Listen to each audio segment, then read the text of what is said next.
Our cow Prudence died this morning, and this video is a memorial to her.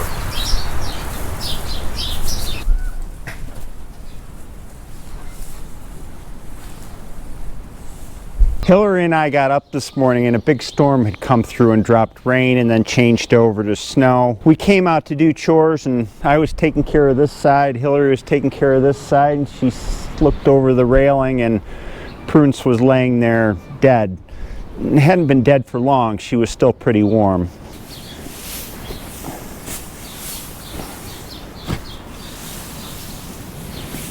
I have a lot to say about Prudence's life. She was both Hillary and my, and probably our daughter Cora's too, favorite cow.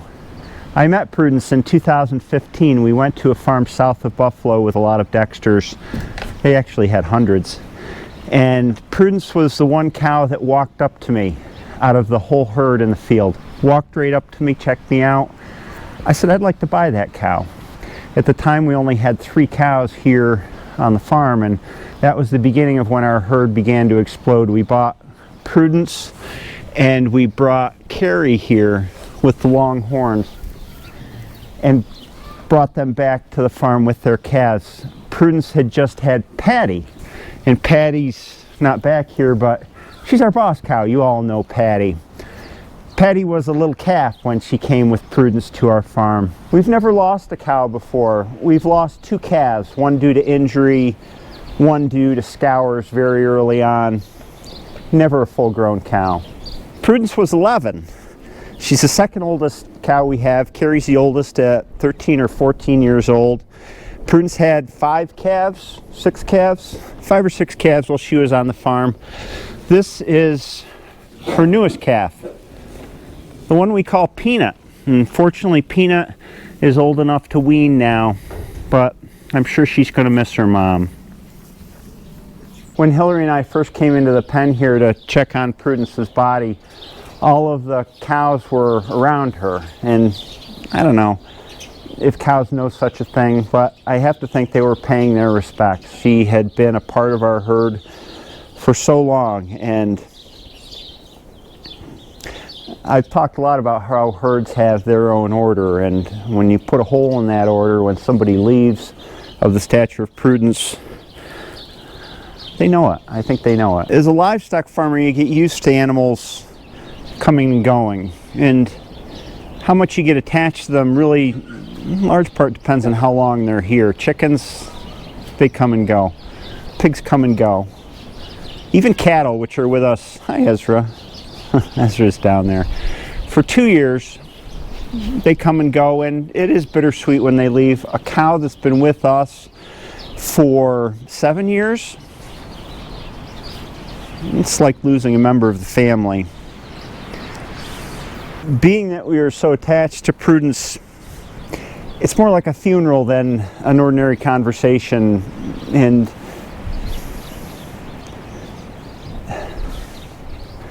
I would probably spend time kind of analytically talking about this is why she died and this is what we did. And would you say that at a funeral? I don't think I would either. Prudence becomes part of the farm after her end, just like all animals here become part of the farm. She returns to the earth and becomes part of what feeds the animals later on. It's the cause of death. It was sudden. You know, it's like a friend who dropped dead of a heart attack one day. We didn't see it coming. And Hillary and I took care of her remains this morning. I don't care to show that on camera. That's part of being respectful to the dead. Meanwhile, life goes on. The wind blows, cows eat, the pigs make me laugh. And the kids are going to be home on vacation next week. Things continue. Come here, Ezra. I hear you.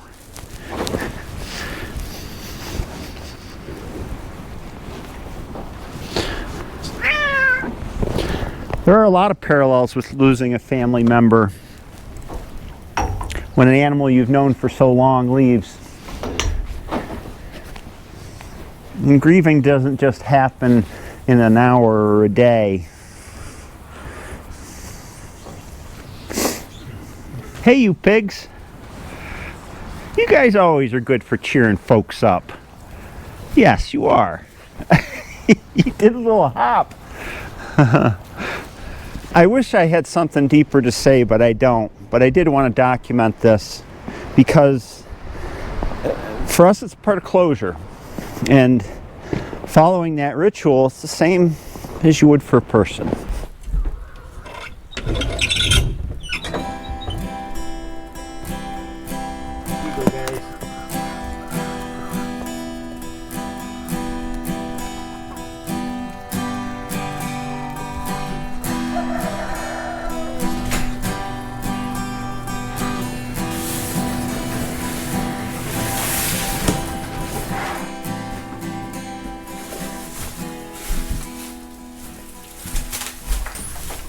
Yes, it's still winter market season. I'm packing Hillary up for market tomorrow.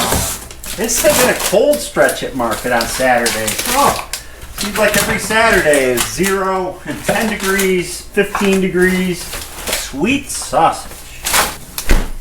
Ground pork. Breakfast sausage. Thick chops. Yum. After I finish packing, I got to do afternoon chores, and I thought I'd show you a few things while I'm doing them. But first, I got to get this done. Jowl bacon, bacon ends, bacon. Who doesn't love bacon? And we got lots of bacon. Stew hens. Popular in the wintertime. Not so popular in the summertime. Sell them while we can. Quite often I get questions about why we don't open a farm store, and we've sold from the farm in the past year, and I've thought about it, and in my opinion, by far the most time efficient way to sell your products or sell our products is at the farmer's market. Once a week, 3.5 hours on a Saturday, and that's our sales. That's all. I don't have to maintain a farm store. I don't have to wait around here for people to show up. I don't have to yakety-yak a lot with people that show up. The farmer's market is much more efficient in terms of time per transaction. There's no question about it. A farm store would be a whole lot more trouble for us. So we continue to sell at the farmer's market. That's not to say that selling at the farmer's market is easy all the way around. There have been a lot of politics lately at the farmer's market, which I'd rather there weren't. But I could always change my mind later. For now, selling at the farmer's market has been really good for us. Sirloin steaks, skirt steaks, tri-tips, more sirloins. And it's been particularly good for me this winter because Hillary's going to market. So all I have to do is pack on Fridays and she goes to market on Saturday. I really appreciate that. I'll just scoot through here on my way outside. Oh, I might as well give you guys an update on this. I have been working on the MD even though I haven't put out a video for it in over a week. And the reason I haven't put out a video is because I'm doing all the boring stuff. I'm cleaning the paint off of all the parts. And my thought was there's no sense putting up another video until I'm ready to paint. So my plan is to clean everything off so that I can clean everything off, clean the mess out of the shop, hang plastic and things for painting, and then do painting all at once. It's the most time efficient way. So I'll be back with that eventually. I keep getting waylaid with other things, it seems like. First we'll head back here and check the heifer's water.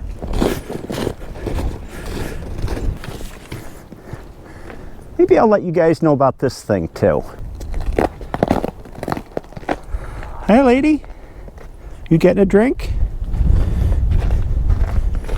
It's okay. I'm just going to take the ice out of here.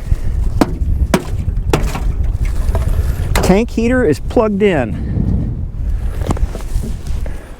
Awful cold out here, isn't it? That wind just don't stop blowing.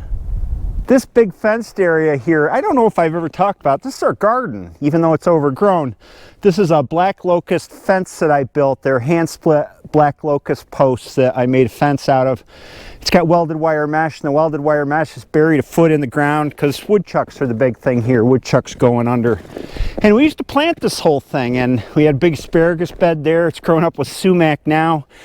We've been so busy, as I've said, we haven't been able to have a garden, but in the spirit of ending some things and starting in others, This is going to be a project this spring. We're going to plant a pretty big vegetable garden and clean all this out, and probably we're going to have to plant asparagus because our asparagus bed is about whipped. It's been in there for 10 years or so. We're not getting much out of it. You see the garden a lot on the aerials from the drone footage. That's what it is. Here's the other side of the garden. Pay no mind to that corner right there. Some crazy guy backed into it with a tractor. We'll fix that. Hillary and I used to garden a lot, and we developed a no-till way of gardening that is interesting. So I look forward to showing you all how we do that. You going inside? Hey ladies, you were waiting for me.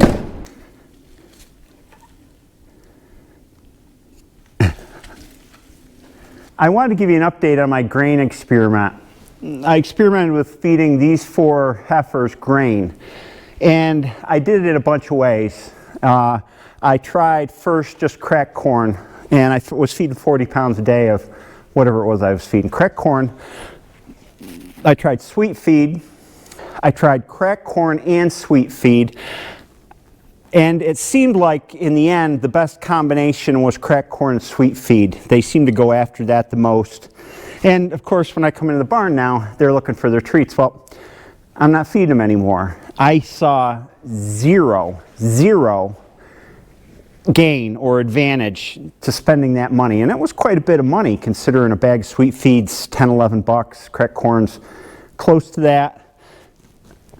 I have been scratching my head and figured, you know, the best thing to do is what we've always done with these cattle, and that's feed good quality second cutting hay to get them to gain weight. Aside from getting a nutritional analysis of everything I'm feeding them and having a nutritionist tell me what I need, I'm a bit at a loss. It may be the genetics, although it's hard for me to believe that an animal that has good grass genetics like our Dexters do couldn't gain on grain. I don't know. I did it the way that I knew how to do it from when we used to grow beef cattle when I was a kid, which is forage supplemented mainly with corn, and it always grew them out well. In this case, it's just not happening. So I know there are lots of opinions out there. I seem to have tried everything that I could short of feeding haylage or baleage, that is fermented hay. I think that would be a great thing to feed them. The problem is I can't get around the plastic use.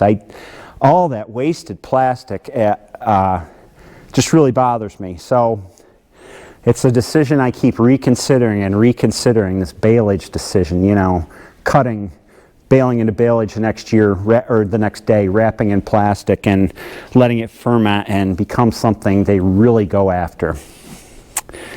It's a conundrum, isn't it, ladies?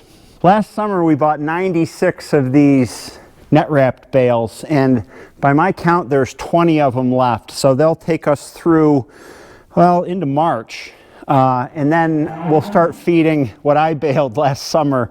I think there was, I forget, 80 bales there, so we've got tons of hay for the rest of the feeding season through the summer, and we'll be carrying overage. And that reminds me of another question which comes up quite often and I've answered a few times before.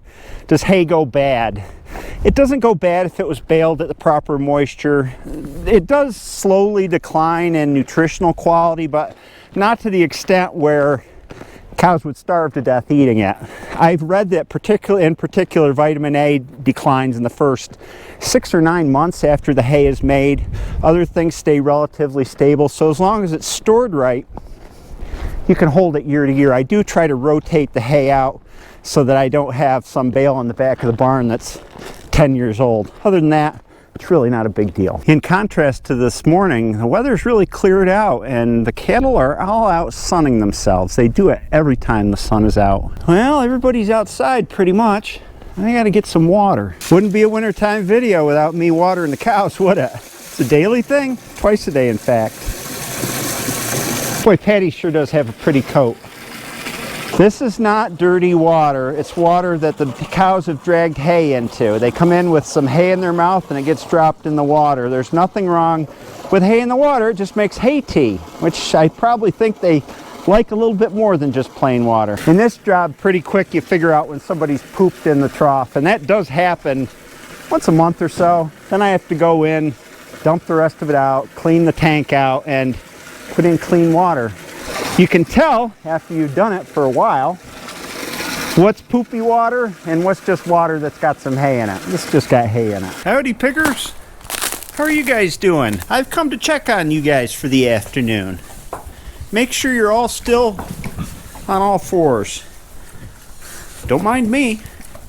Well, sure you should feed a little bit. Check their water. Oh, they got lots of water. The way we've got it set up, pigs are a breeze to take care in the winter because I only need to refill things with 8 pigs about every 4 days now. When they get bigger, it'll be a little more frequent, but a lot less work than it could be. Well, let's go in here and see what's going on. Hi, ladies. I wanted to spend a minute talking about egg production and some common myths or old tales about egg production. Chickens lay eggs according to the daylight, so December 21st is the least they'll lay. December 22nd, you get more eggs. By this time of the year, well, here's the comparison. On December 21st, we were getting about that much in one of these egg baskets, about 3/4 full. Now we're getting about 1 1/3 of these per day. On our way up to the height of summer, we'll get 2 1/2 full of these every day. And we have, I don't know, about 200 laying hens. Now I want to point something out to your attention. See this cord that runs along the top here? That's got light sockets in it. And I think there were a total of 4 in here that we used to use. They're very dusty now. Since egg production depends on day length, why not just fool the hens? Fool them into thinking that you've got long days year round. Oh, a bunch of reasons. Number one, it's good to give the hens a rest. They have a natural rhythm, just like we all should have. Let them slow down in the winter. Number two, and if you're keeping them in an environment such as this clear hoop house that's got a lot of solar heating, you can't fool them. So we did try one winter lighting up these 4 or 5 lamps in here.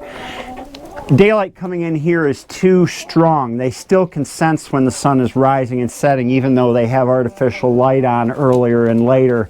If they were kept in, and this is why the commercial egg industry does this, the giant laying houses, in a place with no windows, then you could fool them. It's very hard to fool them when you've got daylight, or if you're also letting them out like we do during the day so they can see what the situation is like outside as far as daylight goes. Second old tale that's not true, and these come in a myriad of different flavors. The one we tried was feed them red pepper flakes. I get the feeling that somebody came up with this because it just seemed like a way to get the hen's digestive system going, right? Eating all this spicy food. It doesn't work. We've tried it, and I've heard of other things like garlic, and garlic is probably the one thing I won't feed chickens because I'm afraid of it coming through and tainting the eggs. You name it, there's an old tale about it out there. It's just as simple as day length, natural rhythm, and laying high quality eggs, which means they're not pumping them out every other day year round. They get a little break in the wintertime where they may only lay an egg instead of every second day or every day when they're very young, every third day, every fourth day for a little while there's not a lot of daylight. And that's that. Right, ladies? Everybody needs a break once in a while. Yeah. Then we kick into high gear for the summer when all the customers are coming to the market. We like that. Let's take a detour over here into the woodshed. There's a couple other things I wanted to mention before I finish out this video, and again, these are things I've mentioned before. As far as communicating goes, the best way to get a hold of me is in the comments section of this video down here, or any of the videos. I don't answer the phone, and I don't return phone calls. I don't have the time. I am busy nonstop 7 days a week. I rarely answer emails, very rarely. So comments and not phone calls. People send me things once in a while, and I know I did a thing last summer with college t-shirts, and that worked out great. I think it was a great way to connect with you folks from all different places. That ended a while ago. I have hundreds of t-shirts, enough to last me a lifetime. And I've tried to think of a nice way to say this. I would request that you don't send me stuff. And it's not because I don't appreciate it. I do appreciate, and I appreciate more than anything the thought and effort that goes into it. It's just that we've got a lot of stuff, and when I need something, I tend to go out and buy it if it's needed, and I don't have a place to put lots of things that come in, so I'd rather that money spent go to better uses like charity or towards your family than to me. Like I said, I tried to think of a good way to say this, and it's not that things that get sent are unappreciated, it's just that I appreciate you all watching the videos, and that is plenty enough for me, so thank you. What's coming up next on the channel? Well, we're kind of in the winter doldrums, you know, with this nasty weather, but there are some things with a thaw that's coming next week that I want to get done. I want to get the cattle pens cleaned out, which means bringing in the bucket loader, piling compost. I'll be making like a work video out of that. It's always a lot of fun. I got to clean out the heifer pen, the upper barn too. And on the days that aren't so nice, I'm working on the MD, and I'm trying to do it as fast as I can, getting all the parts cleaned off so I can bring you back and we can paint it and start putting it together, the most rewarding part of the job. It's just taken me a little while to get them painted. So have a little patience with me. I sure do appreciate you watching this video. I hope you have a great day. This day was pretty good. I just started out pretty bad, and the weather turned up, and we got to have some talks, and now I'm going to go inside, so I'll see you next time. There comes Mom. Hi, Prudence. Don't worry, I'm just checking her out. Thank you, Prudence. Thanks for letting me see your little one. Good job.